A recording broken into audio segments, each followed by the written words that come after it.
করার চেষ্টা চলছে। গত কয়েক মাসে, এটি কি 6 মাসে না 7 মাসে না 8 মাসে এটি বলতে পারবো না, একটা পত্রিকায় দেখলাম যে প্রতিদিন গড়ে 2টো করে নতুন নতুন রাজনৈতিক দল আবির্ভূত হচ্ছে।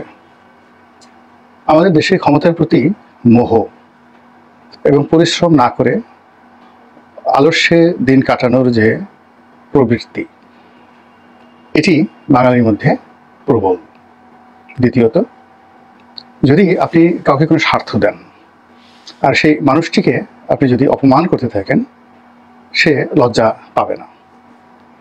এমনকি তার সঙ্গে যদি পশুর চাইতেও নিকৃষ্ট ব্যবহার করে তাকে কোনো পদ দেন, পদবি দেন, অর্থ দেন, ঘুষ দুর্নীতি করার সুযোগ দেন, তাহলে অনায়াসে আমাদের দেশের যত লোক মেনে নেয়, পৃথিবীর সভ্য দেশগুলোতে এটা হয় না। ওদের একটা সাকসিয়ত থাকে, সভ্য দেশের একটা সাকসিয়ত থাকে, একটা উদ্দেশ্য থাকে, সাবজেক্ট থাকে, একটা লক্ষ্যবস্তু থাকে, একটা গোল থাকে। দেশের প্রতি, গোত্রের প্রতি, নিজের শরীর, পিতামাতা, আত্মীয় স্বজনের প্রতি তাদের একটা দায়িত্ব এবং কর্তব্য থাকে। ফলে দেখুন, সেই প্রাচীন জামানাতে যখন হেরোডোটাস হলেন, তখনই পিথাগোরাস সেখানে জন্ম নিলেন। যখন পিথাগোরাস হলেন, সেখানে সোলন হলো, সেখানে সক্রেটিস হলো, অ্যারিস্টটল হলো, প্লেটো হলো, ওখানে আলেকজান্ডার হলেন। তারপর বাড়তে বাড়তে সেটা পুরো গ্রিসে ছড়িয়ে পড়লো, গ্রিস থেকে সেটা ইটালিতে চলে আসলো, রোমে। এবং ইটালির যে রোম, এটা প্রতিদ্বন্দ্বী হিসেবে ভূমধ্য সাগরের অপর প্রান্তে আবার তৈরি হলো কার্থেজ। সেই কার্থেজে তৈরি হলো হানিবল, তৈরি হলো হামিলকার বার্কার মতো বিশ্ব কাঁপানো মহাবীর। কার্থেজ মানে আজকের যে তিউনিসিয়া, সেখান থেকে আপনি এগুলে আপনি দেখবেন মরক্কো আছে। এখানে তৈরি হলো উমর ইবনে হাফসুন। এবং তিউনিসিয়াতেই পৃথিবীর প্রথম বিশ্ববিদ্যালয়, অক্সফোর্ড কেমব্রিজ নয়, তিউনিসিয়াতেই পৃথিবীর প্রথম বিশ্ববিদ্যালয় তৈরি হয়েছে। মানে মরক্কোতে মার্কাস বিশ্ববিদ্যালয়। তারপর চলে যান মিশরে, সেখানে কত বড় বড় মানুষের জন্ম হলো। ফেরাউন জামানাতে অন্তত 20 থেকে 30 জন বিখ্যাত ফেরাউন প্রাচীন জমানাতে, যাদের জ্ঞান গুণ সবকিছু মহাকালের, মানে আজকের জমানাতে সবচেয়ে শ্রেষ্ঠতম মানুষটির চাইতেও তারা ওই জমানাতে স্মার্ট ছিলেন, জনকল্যাণকর ছিল তাদের কর্মপরিধি, এবং তারা রাষ্ট্রে যে সুশাসন প্রতিষ্ঠা করেছিলেন অকল্পনীয়। মিশর থেকে চলে আসেন ব্যাবিলনে, ওখানে একই অবস্থা। নেবুকাদনেজার থেকে শুরু করে আর অনেক বড় বড় মহামানব সেখানে তৈরি হয়েছেন। একটু পার হয়ে চলে যান পারস্যে, সেখানে দারায়ুস, জাকসের, সাইরাস, নশেরোয়া, আরও কত বড় বড় দুনিয়া কাঁপানো মহামানব। পাড়ি দিয়ে এবার চলে আসেন ফ্রান্সে, জার্মানিতে, এরপরে ইংল্যান্ডে। সব জায়গাতে আপনি শত শত বিশ্ব মানব পাবেন, সব যুগে। তো এই যে এদের যে একটা জাতিসত্তা, এরিয়ান জাতিসত্তা, আর্য সভ্যতা, মানব সভ্যতা, বিশ্ব সভ্যতা, এদের বডি, শরীর, মন, মানসিকতা এমনভাবে গড়ে উঠেছে, তারা লোভ দ্বারা লালিত হয়। তারপরে আমাদের জীবনে যে সকল মন্দ জিনিসগুলো রয়েছে সবই তাদের রয়েছে, কিন্তু একটা নির্দিষ্ট জায়গাতে এসে যখন তাদের পিতৃ পরিচয়ের প্রসঙ্গ আসে, বংশের বিষয় আসে, দেশের বা দেশপ্রেমের বিষয় আসে, অমনি তারা মানুষ হয়ে যায়। আর আমরা যখনই ব্যক্তিগত স্বার্থের জায়গা আসে, এবং ন্যূনতম কেউ একটু বিকাশে আপনাকে যদি বলে যে ভাই আপনার বিকাশ নম্বরটা একটু দিন, 1000 খানিক টাকা পাঠাবো, বিনিময়ে আমার জন্য একটু ঘেউ ঘেউ করতে হবে। তো এটা শুনে আমাদের দেশের অনেক মানুষ, আরে কি বলেন আপনি, ঘেউ ঘেউ, আপনি আরও 500 টাকা পাঠান, দরকার হলে আরও বেশি করবো। ঘেউ ঘেউ মানে কি? ঘেউ ঘেউ করা প্রাণী যে সমস্ত জিনিস করে সেগুলো আমি করতে পারবো। এরকম সমাজে গাল ফাটানো লোক আমাদের এখানে অভাব নেই। ফলে আমাদেরকে নিয়ে ইতিহাসে সবসময় খেলাধুলা হয়েছে, প্রচণ্ড খেলাধুলা হয়েছে। সভ্য জাতিরা খেলেছে, অসভ্য জাতিরা খেলেছে, আক্রমণকারীরা খেলেছে, দিল্লি খেলেছে, রাওয়ালপিন্ডি খেলেছে, লন্ডন খেলেছে, পর্তুগিজরা খেলেছে, কে না খেলেছে। আর এখন আমাদের সমাজে যারা চালাক চতুর্শ্রেণী, তারা তুলনামূলকভাবে বোকাদেরকে নিয়ে খেলছে।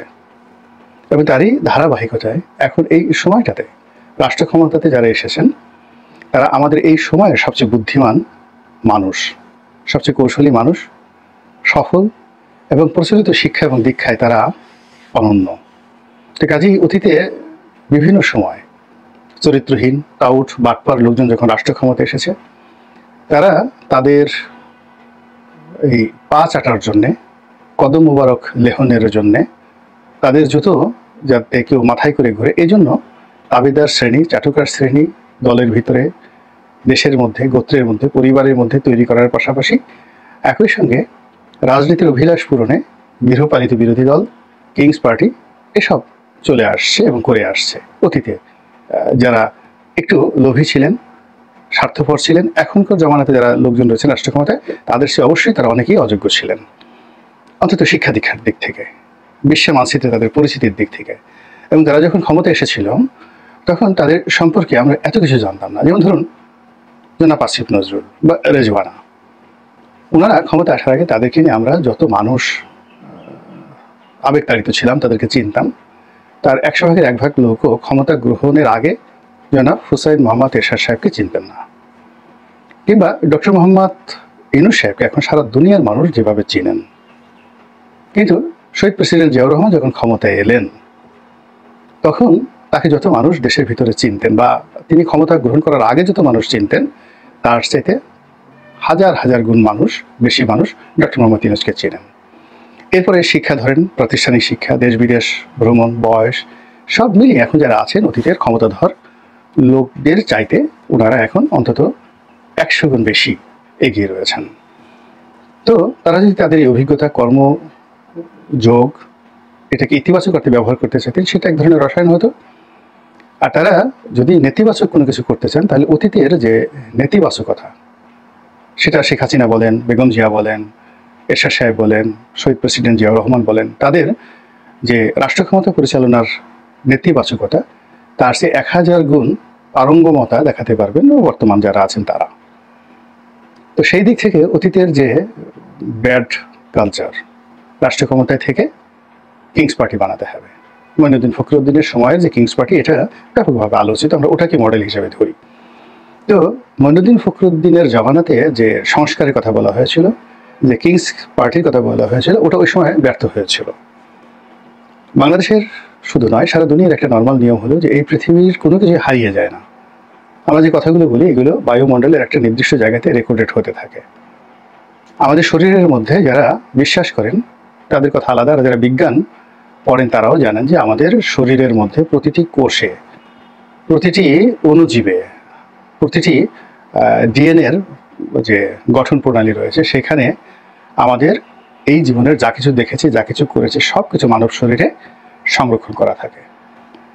এবং আমাদের যত শব্দমালা যেটা আকাশে থাকে তার সঙ্গে সঙ্গে আমাদের শরীরের মধ্যেও একটি বিশেষ যন্ত্র রয়েছে গলার নিকট।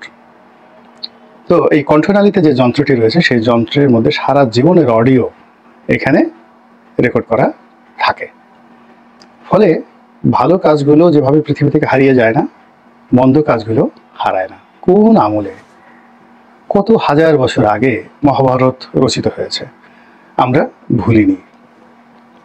কিংবা যখন আরবের লোকজন লিখতে পারতো না, আরবি ভাষাটা এখন যে অক্ষর জ্ঞান রয়েছে তার 4 ভাগের 1 ভাগ অর্থাৎ 25% অক্ষর তখন ছিল। তখন ইমরুল কায়েস যে কবিতা তিনি লিখেছেন, বলেছেন, সেটা এখনো আধুনিক দুনিয়াতে শ্রেষ্ঠতর কবিতা রূপে লিখিত আছে। এইভাবে ভালো কাজ হারায় না। আবার একই সময়টা ইমরুল কায়েসের জমানাতে যে আয়ামে জাহিলিয়াত ছিল, সেই আয়ামে জাহিলিয়াত সারা দুনিয়াতে বিভিন্ন নামে বিভিন্নভাবে ছিল, বাংলাদেশেও ছিল, মাতসার নয়, সেটাও হারায়নি। এবং সেই আয়ামে জাহিলিয়াত এখন এই 2025 সনে বাংলাদেশে এসে মব সন্ত্রাসের মাধ্যমে কিভাবে যাকে বলা হয় নৃশংস এবং নির্মম হয়ে পড়েছে আমরা দেখতে পাচ্ছি।